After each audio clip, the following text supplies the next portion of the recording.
इस मूवी में ये दिखाया जाता है कि यह किलर इस लड़की को किडनैप करके इसको तेज धार चाकू से काटने वाला होता है, लेकिन तभी वो देखता है कि लड़की ना तो डरी हुई है और ना ही रो रही है। ये देखकर किलर उससे भी बड़े चाकू से उसे काटने का सोचता है। इतने बड़े चाकू को देख लड़की हंसने लगती, जिससे किलर उससे बहुत गुस्सा होता है और पूछता है कि तुम क्यों हंस रही हो। जिस पर लड़की किलर को कहती है कि तुम मुझे नहीं मार सकते क्योंकि मेरा बॉयफ्रेंड मुझे तुमसे बचा लेगा। इस लड़की का नाम दामिनी है, जो स्टेशन पर अपने बॉयफ्रेंड के आने का इंतजार कर रही है। लेकिन उसी टाइम एक किलर वहाँ आकर दामिनी के चेहरे पर स्प्रे मारकर उसे बेहोश कर देता है। लेकिन दामिनी के पूरी तरह से बेहोश होने से पहले वो मुस्कुराती है, क्योंकि उसने अपने ब्लाइंड बॉयफ्रेंड को उसी स्टेशन पर आते देख लिया था। लेकिन किलर जब देखता है कि बंदा वो अंधा है तो वो चुपके से दामिनी को उठाकर वहां से ले जाता है, जिससे गौतम को थोड़ा शक होता है और वो दामिनी को आवाज देता है। ऐसे ही थोड़ा इधर उधर ढूंढने पर उसे दामिनी की रिंग मिल जाती है, जिससे उसका शक यकीन में बदल जाता है कि उसकी गर्लफ्रेंड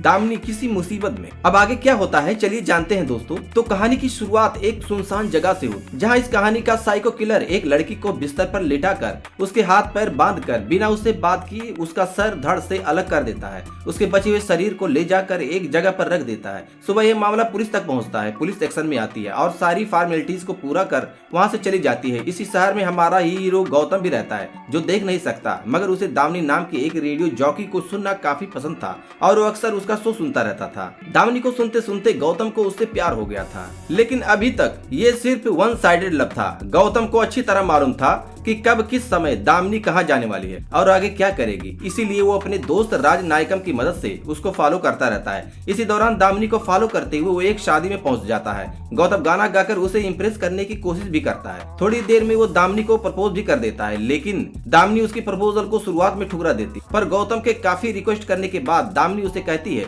कि अच्छा ठीक है, कल मैं एक जगह पर जाने वाली हूँ, अगर तुम उस जगह का पता करके वहाँ मुझे मिल गए तो मैं तुम्हारे प्रपोजल को एक्सेप्ट कर लूंगी, साथ ही मान लूंगी कि तुम मुझसे सच्चा प्यार करते हो। साथ ही उसे हिंट देते हुए वो गौतम को कल का प्रोग्राम ध्यान से सुनने को बोलती है। अगले दिन गौतम पूरे ध्यान से रेडियो पर दामिनी का प्रोग्राम सुनता रहता है। दूसरी तरफ दामिनी रात के समय गौतम का एक रेलवे स्टेशन पर इंतजार कर रही थी, क्योंकि उसे पूरा भरोसा था कि गौतम जरूर आएगा। मगर काफी देर तक इंतजार करने के बाद भी गौतम नहीं आता है और उसके बदले वो साइको किलर वहाँ जाता है, जो दामिनी के चेहरे पर स्प्रे करके उसे बेहोश कर देता है। लेकिन बेहोश होने से पहले दामिनी गौतम को वहाँ आते हुए देख लेती है और उसके चेहरे पर एक मुस्कुराहट आ जाती है। गौतम दामिनी के पास आते ही उसके परफ्यूम की खुशबू को सूंघ लेता है। गौतम दामिनी को आवाज लगाते हुए बेंच की तरफ बढ़ता जाता है, मगर दिमाग से सातिर साइको किलर बड़े ही शांति से दामिनी को अपने कंधे पर उठाकर गौतम के सामने से निकल जाता है। ये सीन सुनने में जितना अच्छा लग रहा है, उसे कई गुना ज्यादा ही बोन चिलिंग एक्सपीरियंस देने वाला है। खैर, गौतम को लगता है कि यहाँ कुछ तो गड़बड़ है,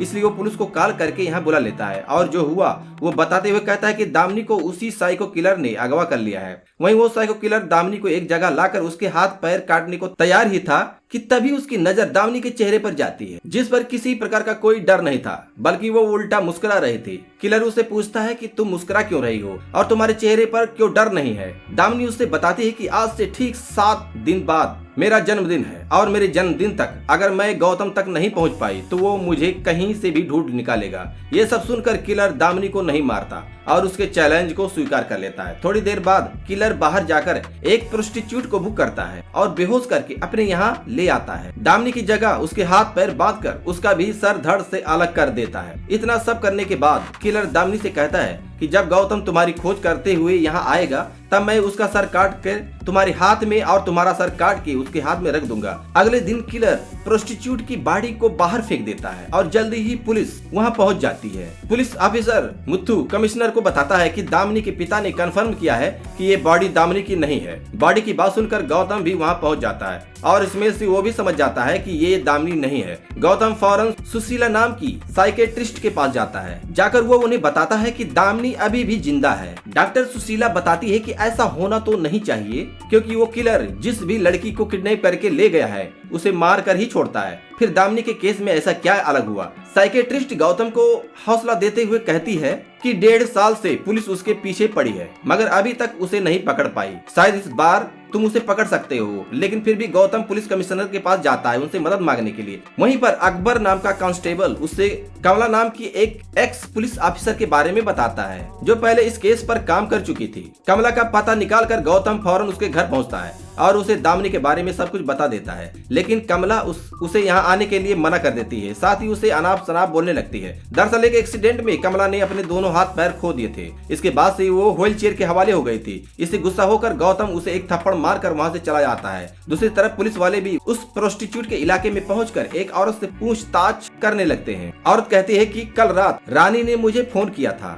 और बता रही थी कि वो अपनी कस्टमर के साथ है। उसका कस्टमर उसे अच्छी सी गाड़ी में कहीं ले जा रहा था, वो दिखने में भी काफी अच्छा था। इस तरह की कुछ जानकारी इकट्ठा कर पुलिस को पता चलता है कि किलर एक अमीर आदमी है। उसकी उम्र तकरीबन 28 से 30 साल के आसपास ही है। उसकी एक या दो लग्जरी कार भी होगी। खैर उसी रात कमला अपनी माँ के साथ गौतम के घर पहुंचती है। इस बार उसने सोच लिया था कि वो गौतम की मदद करेगी और वो अब एक भी लड़की की जान नहीं जाने देगी। कमला कहती है कि सबसे पहले तो हमें इस केस की पूरी जानकारी इकट्ठा करनी होगी जो कि अभी सीआईडी के पास है, इसलिए हमें वहां से सारी जानकारी लानी होगी। दरअसल 1.5 साल पहले वो इस केस पर काम कर चुकी थी, इसी वजह से उसे मालूम था कि सबूत और डिटेल्स कहाँ रखे हैं। कमला की मदद से गौतम सीआईडी के ऑफिस तक पहुंच जाता है। जब गौतम अलमारी खोलने ही वाला होता है तब एक आदमी पीछे से उसे पकड़ लेता है। तभी मुत्थू अपने घर की चाबी वापस लेने के लिए ऑफिस में आता है। मुत्थू को थोड़ा शक होता है पर वहाँ कोई भी नहीं था। मुत्थू के जाने के बाद हमको पता चलता है कि ऑफिस में दूसरा इंसान अकबर था और उसी ने ही उसको छुपा दिया था। कांस्टेबल अकबर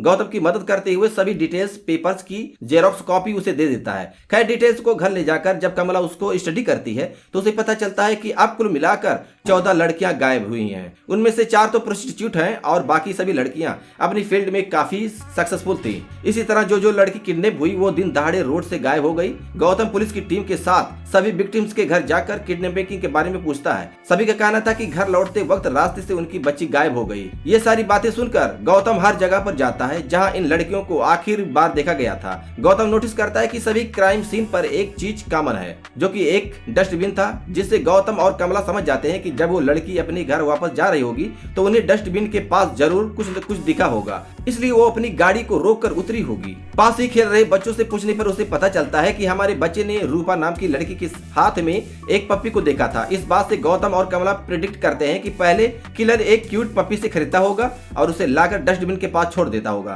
फिर जब लड़की पप्पी को देखकर अपनी गाड़ी रोकती होगी तभी वो किडनैपर कहता होगा कि ये कुत्ता मेरा है, प्लीज इसे लाकर मुझे दे दो। और जैसे ही लड़की उसके पास जाती होगी वो किसी तरह से उनको बेहोश करके किडनैप कर लेता होगा। दूसरे दिन किडनैपर ठीक इसी प्लानिंग से एक नई लड़की को किडनैप करने वाला होता है, मगर वो इसमें सफल नहीं हो पाता क्योंकि कल कमला और गौतम ने ट्विटर पर ट्वीट करके सबको बता दिया था कि जहां पर भी कुत्ता दिखे तो उससे दूर ही रहे, इसलिए लड़की किलर के जाल में नहीं फंसी। ट्वीट का पता चलते ही तिल मिलाया हुआ किलर हैकर के पास जाकर ये पोस्ट डिलीट करने को कहता है और काम होने के बाद वो इस हैकर को भी मार देता है। उसी रात किलर उस लड़की को भी किडनैप कर लेता है जो आज सुबह इससे बच गई थी। किलर उस लड़की को अपने यहाँ लाकर एक बार फिर मार डालता है, मगर इस बार वो लड़की का सर काट कर उसका धड़ लाकर गौतम के घर के बाहर रखकर एक मैसेज भेजता है जिसमें लिखा था कि एडवांस हैप्पी बर्थडे। गौतम को उस लड़की के शरीर से एक अजीब सी महक आती है, इसलिए वो राज नायकम से कहकर एक सफेद और काले पिग को लाने के लिए कहता है।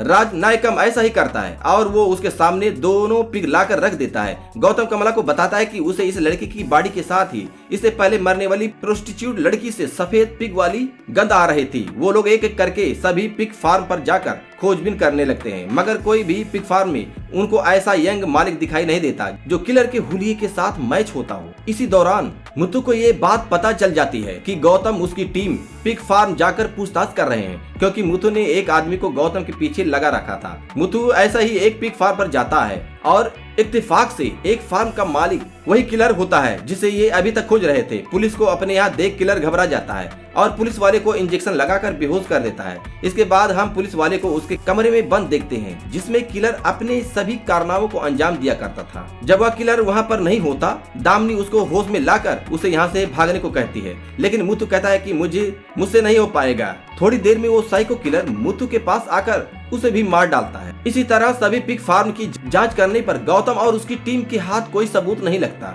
लेकिन कमला को पूरा भरोसा था कि किलर इन्हीं में से किसी एक पिग फार्म में मौजूद होगा। नतीजे न मिलने पर बेचारा गौतम काफी दुखी होता है और फैसला करता है कि आज रात वो घर पर अकेला रहेगा। थोड़ी देर बाद साइको किलर की एक गाड़ी वहां आ जाती है। गौतम समझ जाता है कि ये किलर की गाड़ी है, इसलिए वो जानबूझकर अपने घर से बाहर निकलकर अपने हाथ में एक कैक्टस का पौधा लेकर गाड़ी के पास जाता है। वहीं दूर खड़ा राजनायकम अपनी गाड़ी से किलर की गाड़ी को फॉलो करने लगता है। दोनों के बीच में एक काफी लंबी चेज होती है। दुर्भाग्य से राजनायकम किलर के हाथों मारा जाता है। किलर राजनायकम के फोन से गौतम को फोन करके बताता है कि मैं दामिनी को उसके जन्मदिन वाले दिन मार डालूंगा। गौतम को अगले दिन राजनायकम के बारे में पता चलता है। यह सुनकर वह बहुत दुखी होता है, लेकिन राजनायकम उसकी आंखें था, साथ ही एक सच्चा दोस्त भी। पोस्टमार्टम करने वाले डॉक्टर गौतम को उसका सामान देते हुए उसे बताते हैं कि किलर उसकी दाहिनी हाथ की छोटी उंगली को काटकर अपने साथ ले गया है। ये सब देखने के बाद गौतम कमला और उसकी मां को कहता है कि वो अब और किलर के पीछे नहीं भागेगा।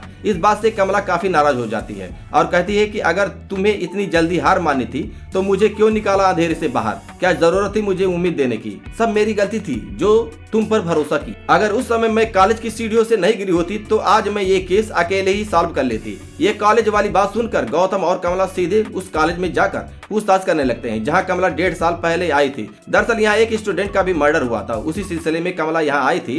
सीसीटीवी फुटेज की जांच करने पर एक सस्पिशियस आदमी दिखाई देता है जो अपना मुंह छुपाए हुए बैठा था। कमला और गौतम दोनों फौरन प्रिंसिपल से मिलते हैं।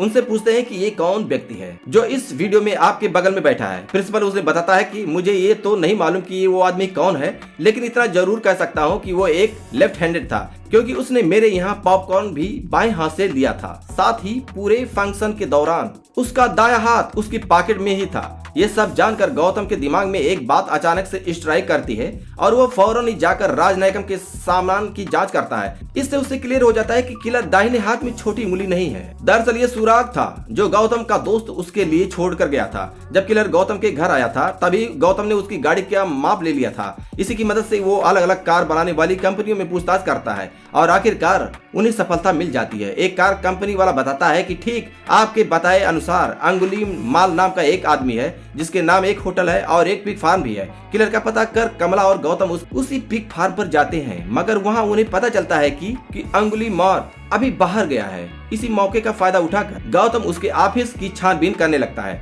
इसी खोज पड़ताल में गौतम को एक मैप मिलता है जो लाकर वो कमला को दिखाता है। यहाँ से सीन शिफ्ट होता है और हम एक बार फिर दामिनी को देखते हैं। इस बंद कोठरी में दामिनी को एक औरत दिखती है जो कई सालों से यहाँ कैद है। दामिनी के पूछने पर वो बताती कि मेरा नाम रेंचल है। रेंचल अंगुलीमाल की टीचर थी। अंगुलीमाल एक अनाथालय में बड़ा हुआ था। बचपन में रेंचल ने किलर को सजा दी थी, उसी का बदला अंगुलीमाल आज उसे ले रहा है। दूसरी तरफ कमला मैप पर माचिस की तीलियां लगाकर गौतम के लिए मैप को समझने में आसान बना देती है। गौतम भी उंगलियों के सहारे मैप को याद कर लेता है। गौतम और कमला ठान लेते हैं कि ये दोनों जाकर दामिनी को वहां से छुड़ा लेंगे। कमला दिशा बताती है और गौतम ड्राइविंग करता है। अंगुलीमाल दामिनी को एक जगह से लाकर एक कुर्सी पर बैठा देता है और उसके सामने उसकी टीचर रेंचल भी होती है। असल में अंगुलीमाल के बचपन में जो घटना हुई थी उसको रिक्रिएट करता है। उसकी टीचर रेंचल ने उसे बचपन में मास्टरबेट करने के लिए सजा दी थी। उस दिन टीचर रोज उसे 60 बार मारा करती थी। अंगुलीमाल अपने टीचर के सामने गिड़गिड़ाने लगता है कि टीचर मुझे माफ कर दो, मुझसे गलती हो गई। जिस ड्रामे के बाद अंगुलीमाल अब दामिनी को मारने की तैयारी कर रहा था कि दामिनी तभी उससे सवाल पूछती है कि जो पुलिस वाले की डेड बॉडी पड़ी थी वो कौन था। इस पर अंगुलीमाल उसे बताता है कि जब मुझे गिरफ्तार करके जुवेनाइल होम में ले जाया जा रहा था तब उसने मेरे साथ गलत हरकत की, इसलिए मैंने उसे मार डाला। गौतम और कमला भी उस जगह तक पहुंच ही जाते हैं। उनके अंदर जाते ही फैक्ट्री के अंदर लगे अलार्म बजना शुरू कर देते हैं। ये जानकर अंगुलीमाल जब गौतम को मारने ही वाला होता है तभी इलाके में पावर कट होती है। असल में कमला की मां ने इस इलाके की लाइट को काट दिया था। अंधेरे में अंगुलीमाल गौतम को ढूंढने लगता है। अंगुलीमाल गौतम को बुलाते हुए कहता है कि मैं हार मान गया और तुम जीत गए, या तो मैं तुम्हें मारूंगा या तुम मुझे मार दो। तभी गौतम सामने आता है और अंगुलीमाल उसके पेट में छुरा मारकर उसे घायल कर देता है। गौतम भी बिजली का झटका देकर अंगुलीमाल को बेहोश कर देता है। बेहोश होते ही गौतम उसके हाथ जंजीरों से बांध देता है। उसके बाद गौतम दामिनी को ढूंढकर उसके हाथ पैर खोल देता है और जब ये दोनों यहाँ से भाग रहे होते हैं तब अंगुलीमाल जोर जोर से चिल्लाता है कि टीचर प्लीज मुझे अकेला छोड़कर मत जाओ, मैं अकेला नहीं रहना चाहता। ये सब सुन दामिनी चाबी लेकर उसकी तरफ फेंक देती है। जब अंगुलीमाल चाबी लेने के लिए आगे बढ़ता है तो उसकी टीचर रेंचल चाबी को उठाकर निगल लेती है। अंगुलीमाल उसके पास जाकर उसका पेट फाड़कर खुद को जंजीरों से आजाद कर लेता है। जब तक वो भागकर बाहर आता है तब तक दामिनी और गौतम कमला वहां से जा चुके होते। दूसरे दिन पुलिस दामिनी को प्रेस के सामने बैठा देती है। दामिनी से पूछने पर वो अपना बयान देती है कि मुझे उस व्यक्ति में कोई साइको किलर नहीं दिखा, बल्कि मुझे एक छोटा बच्चा दिखा जिसे सबने अकेला छोड़ दिया था, और उसके अकेलेपन का फायदा उठाकर अगर मैं ही उसका माँ या बहन होती तो शायद उसे इतना प्यार मिलता कि वो कभी साइको किलर नहीं बनता। इस तरह से वो अपने सिंपैथी शो करती है। ये इंटरव्यू अंगुलीमाल भी देख रहा था। वो समझ जाता है कि अब जाकर किसी ने उसे समझा है, किसी ने मुझे प्यार की नजरों से देखा। अपनी गलती और हार मानकर अंगुलीमाल एक पहाड़ से कूदकर अपनी जान दे देता है। इसी के साथ आज की फिल्म का यही अंत होता है। बात करें अगर फिल्म की तो हमेशा से पैटर्न देखा जाता है कि जबरदस्त फिल्म या कहानी में राइटर या डायरेक्टर जिसे बुरा बताना होता है उसे बुरा ही बताते हैं, लेकिन शायद उसके साथ ये बताना भी बहुत जरूरी होता है कि आज वो ऐसा है तो क्यों है। हम अंगुलीमाल को ही देखेंगे तो क्या आप कभी उस व्यक्ति समाज या लोगों को माफ कर पाते जिसने आपके साथ गलत किया है। एक टीचर का काम सिखाना होता है, लेकिन एक गलती की सजा रोज बार बार देना ये गलत है, जैसा कि हमने इस कहानी में देखा है। इसी के साथ ये कहानी यहीं पर खत्म हो जाती है। तो दोस्तों, अगर जो हमारी वीडियो पसंद आई तो हमारी वीडियो को लाइक कीजिएगा, शेयर कीजिएगा और हमारे यूट्यूब चैनल को सब्सक्राइब कीजिएगा। इसी के साथ नेक्स्ट वीडियो मिलेंगे। जय हिंद, वंदे मातरम।